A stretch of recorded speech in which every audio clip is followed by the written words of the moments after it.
Good morning, everybody. Today we've got some things I want to show you. My shafts I had made up a few videos ago. I wanted to do some changes to it, and so I did. I took it to my neighbor's, and he made a pipe here. So this pipe slides into this pipe here. So I've got 3 holes in it so I can adjust it to different spots. And so I'm going to have it set all the way back, and just a matter of finding the hole and sliding it through. And I have a simple pin to hold it in place. And then my whipple tree goes right here, and I have another pin to drop that there. So this is adjusted in case I want different adjustments for different horses. But we think this is going to work fine. I've already used this here like this, and so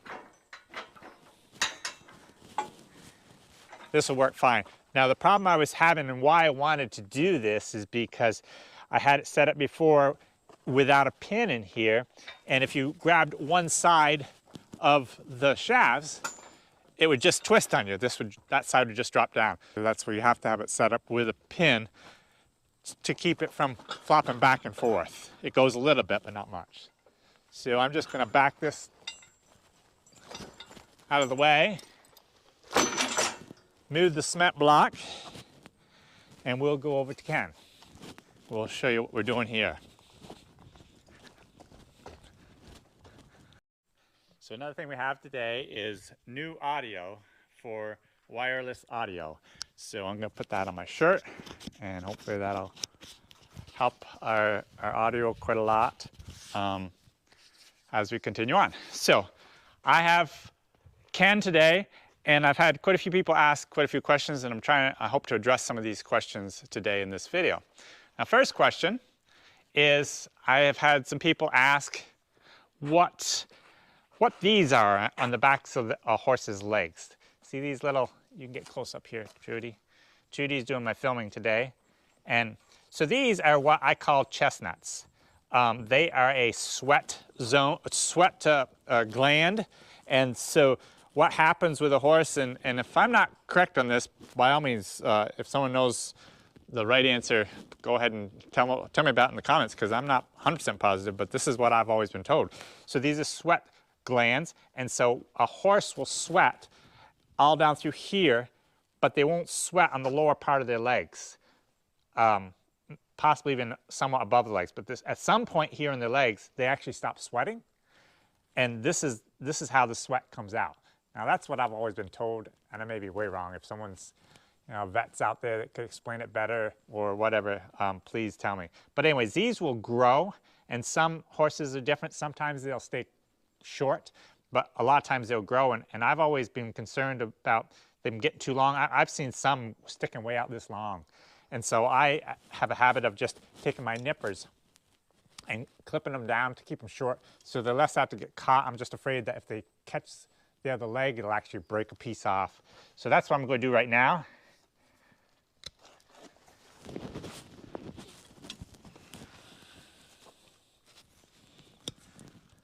You don't do this with any horse this particular way, because I'm not at all concerned about him kicking or anything. But some horses you'd have to be concerned about that. But I'm just snipping this down just so it doesn't get long, and let me get over here. Now they have them on their front legs too, but generally you can get a close-up of that actually while I'm doing this. Sometimes, a lot of times the front legs don't seem to be quite so, they don't get so large, they seem to stay short. But I'm just snipping these off just so they look better too if they kind of look ugly. And if I can just snip them off. I've done this for years, and I'm assuming I'm doing the right thing. Good old Ken, he takes it in stride. Okay. All right, so that's done. Okay, so Ken's harness is a D-ring harness, and this is what I use on all my horses. To work in a single horse like this, a D-ring isn't that important, but that's just what I have. So when you're working a single horse, you need some way to hold the shafts up. So what I have done is I've got this strap here, and I've had several people that wanted actual measurements. So this strap is approximately 3 feet long. So this strap, I put it through the back pad up here, and I bring it down through the D of the D-ring, and so this is how it's going to end up being. So it's going to be a loop, and this is where the shafts will go to sit, to rest, and that's what holds, that's how he holds the shafts up.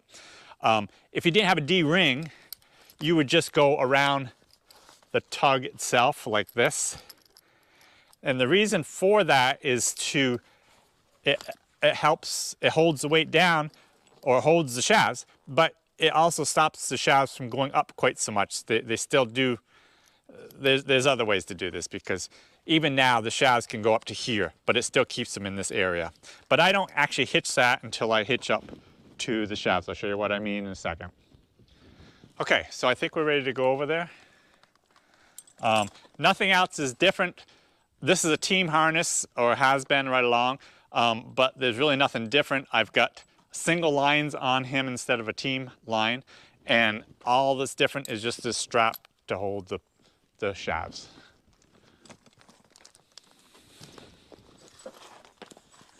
G over here. G. Cap step.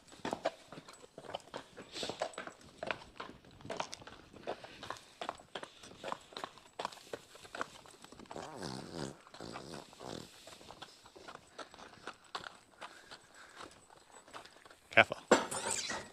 Careful. Oh. Bye. Oh. Ken is usually very good at stepping over the tongue on a pole with 2 horses. And so he's pretty good about going into the shafts also because of that. So what I do is I will just grab my one side of the shafts, because it's pinned, they're both going to come up. And so I'll just lift it up like this.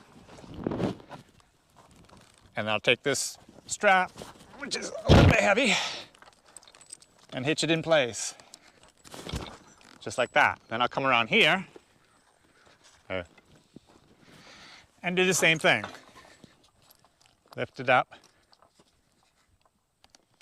Some people will have it looped and they'll actually back into the set of shafts. And that's fine if you've got a really light set of shafts. These are fairly heavy. Because that's what I prefer for working like this. So it's easier for me to just pick it up and put it into place. So these are what you need to hold back the load. So this will go into his breeches. So I snap that right into there. And then I'll take the tug and pull it back. And I've already hitched him up to this, so I know it's actually on the 5th link. Now right now I'm trying to straighten my tug up. The other video the other day that I did, there was a question what was wrong with my tug, so down by my evener, what was wrong? And a good share of you got it right.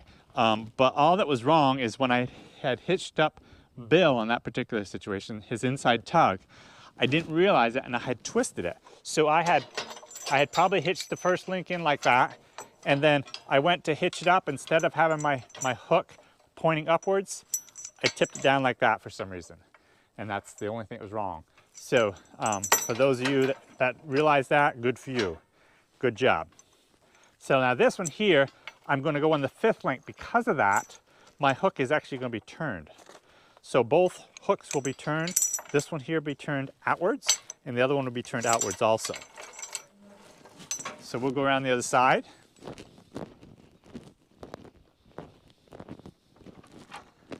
And I'll take the strap of the chain for the hold back, snap it into the ring that goes to the breeching, and then take the tug, straighten it up so it's not all twisted. It's in the upright position. Hitch onto the first first link.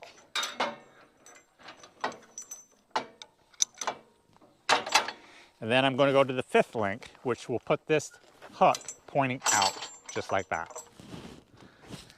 So there you have it. There was a couple other measurements I was hoping to get for some people. The length of these shafts, if someone was going to make their own shafts like this, to give them an idea of what length they're going to do. Trudy, can you just hold the end of that without scaring Ken? Okay. Something like this can scare him pretty easy. Okay, so to come back to the hook, it's 8 foot 6 inches, which is really the measurement you need to know, because you need to know where you're going to be hitching up your whippletree to, and then you need to know how far you want your shafts to be towards the front of the horse. This to me is approximately right. If you had them, you don't want them way out here, but you don't want them back here either, because when you turn, you'd have more of a chance of maybe hitting into his body there. This is up by his collar, so when he's turning, he's going to be hitting the front of it, and it'll be fine. The only thing I don't like about this setup is it lifts the cart, tips it back too much. To make that better, I could have had shafts that had a bend to them, so that it would level out the cart. But it really is not gonna, for what I use it for and the situation I'm in, it really doesn't matter. So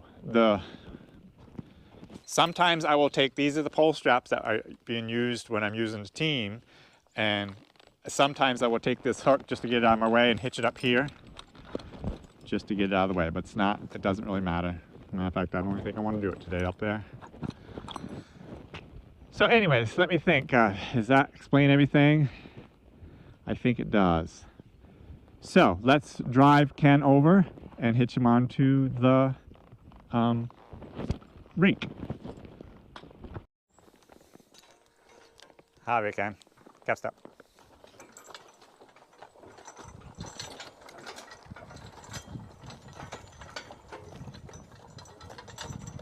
So I can still talk. So the way this set is, like the cart is, like I said, it's tipped back a lot more than I would prefer, but we'll see. I actually hitched them up earlier just before we did the video, just to see if everything would work right, and it seemed to. And I backed up to the cart, up to the rake, I mean, and it's tipped back quite a bit, but it seems to be right. So we'll see how it works. Never actually pulled it with it, but let's see.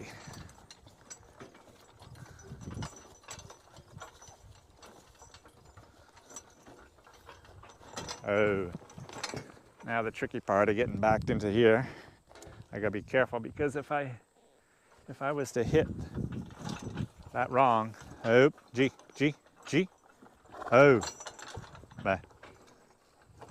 Oh, if he backs up too much or too fast, it'll knock it right off the jack. Ha, a little bit. Ha, ho. Step ha. Ho. Ha. Ba. Ho. Ho.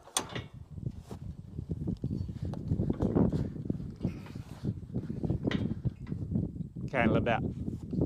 Gee. Ho.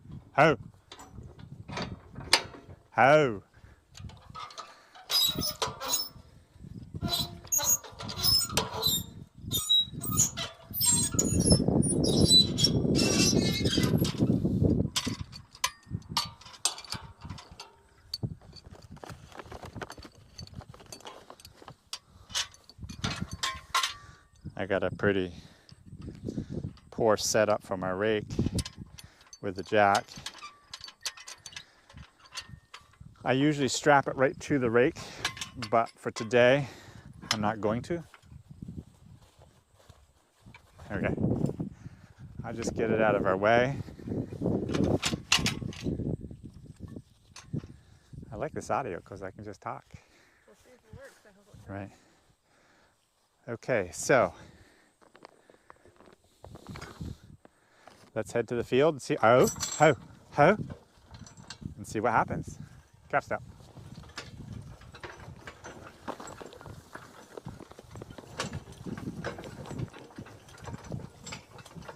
Now, generally, I will use 2 horses raking. This is more of an experimental thing, and to show people that it can be done with 1 horse. And so, as a matter of fact, I don't even like to unhitch my cart from the rake because of my jack. And basically all summer long now, the cart was hitched to the rake, and I just go and hitch the horses up to it, and that works pretty good.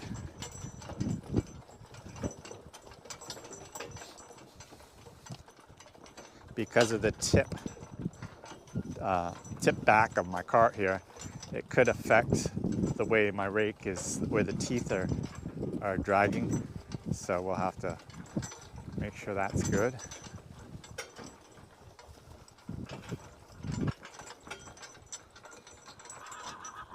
Oh. Nope. Horses are scared. Abby's got the drone going up too.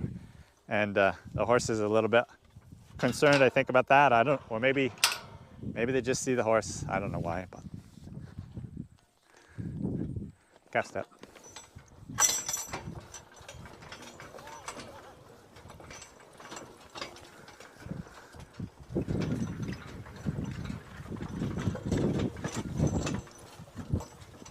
With my audio, that needs to be charged up too, and I know we're getting very low on being charged up, but look at those crazy horses.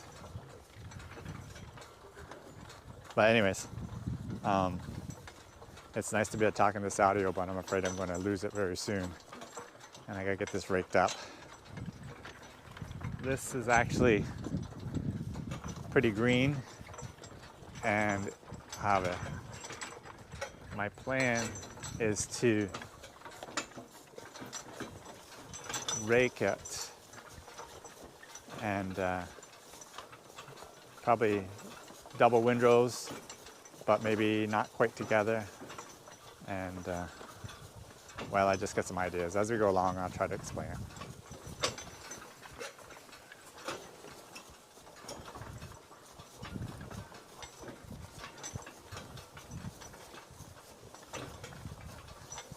We cut this 2 days ago now. This is actually a Saturday morning, yeah, almost lunchtime now. And it's nowhere near ready to bale, of course, but it's pretty short up at the further end, especially. It's very, very short. So we don't hay on Sundays, so we want to get this raked up, and then I've got an idea for tedding it that I'm going to try after it's actually raked up. So we'll see what happens. Ken works so good on this single like this.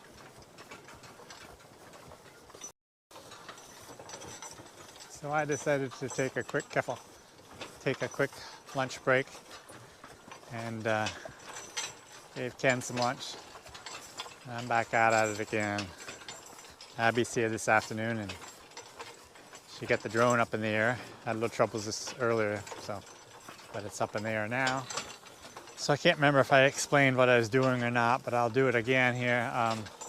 So what I'm doing is making double windrows. So I will roll the hay in one time and then turn around and come back through and roll it toward the windrow I just made.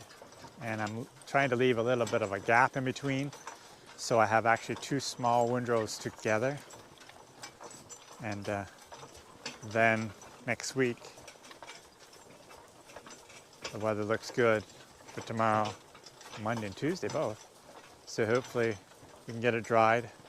I might ted the windrows one time with a grim tedder that I have, and I can show you that next week if it turns into doing that.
There's the drone. I was trying to find it. Sometimes she goes so high you can't even see it, but she's pretty low right here now. So you can see right now with the drone going over my windrows that it's actually, most of the places anyways, two windrows, two small windrows side by side. It's hard to narrate what I'm doing when I can't see where the camera is and what the camera's looking at. I can hear a mosquito. Got a big mosquito coming in, Ken. Coming in close. Be ready. Where's your fly swatter? G over there. G. G. You're doing awful good, Ken. Getting used to that old bird, huh?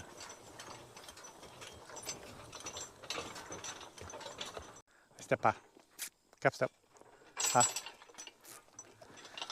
This cart and this keffel and this rake is so good to turn. I can jackknife around really good, whether it was a team or with a single horse, and it works great. Oh boy, I'm sick of driving. Abby, why don't you drive this horse for me? Ha! I knew you wanted to.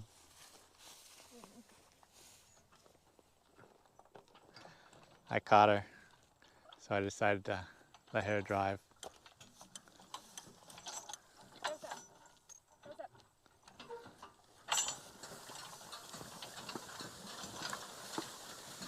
It's pretty nice grass here,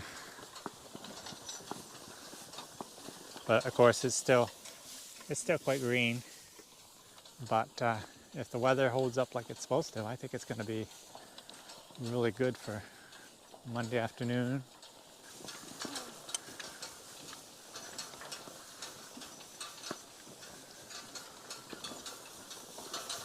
Abby's in her flip-flops again. Of course, she wasn't planning on driving Ken, but I don't know if she's ever drove Ken single like this. It does quite nice, though. The hay is so thin up here, it's questionable whether it's even worth doing. But there's other reasons. Get to try out this cart, try out Ken, try Abby out.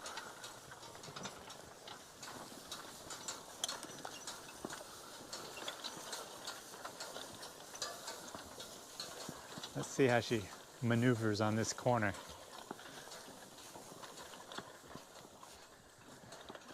I'm sure she'll be fine.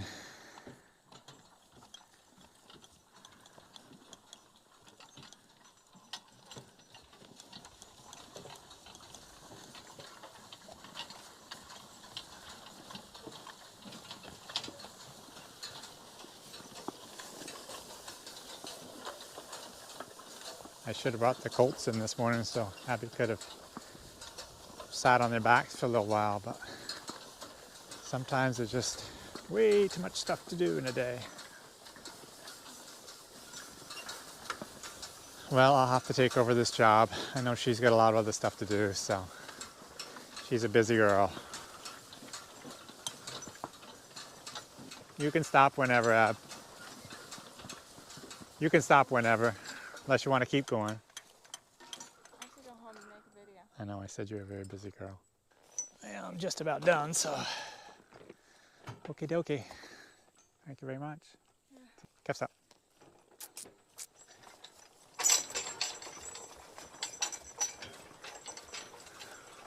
Okay, we're coming down the last stretch. Like I said, I'm trying to do this in such a way that there's two small windrows. I don't want these two windrows to come together if I can help it. That way they'll dry faster and better.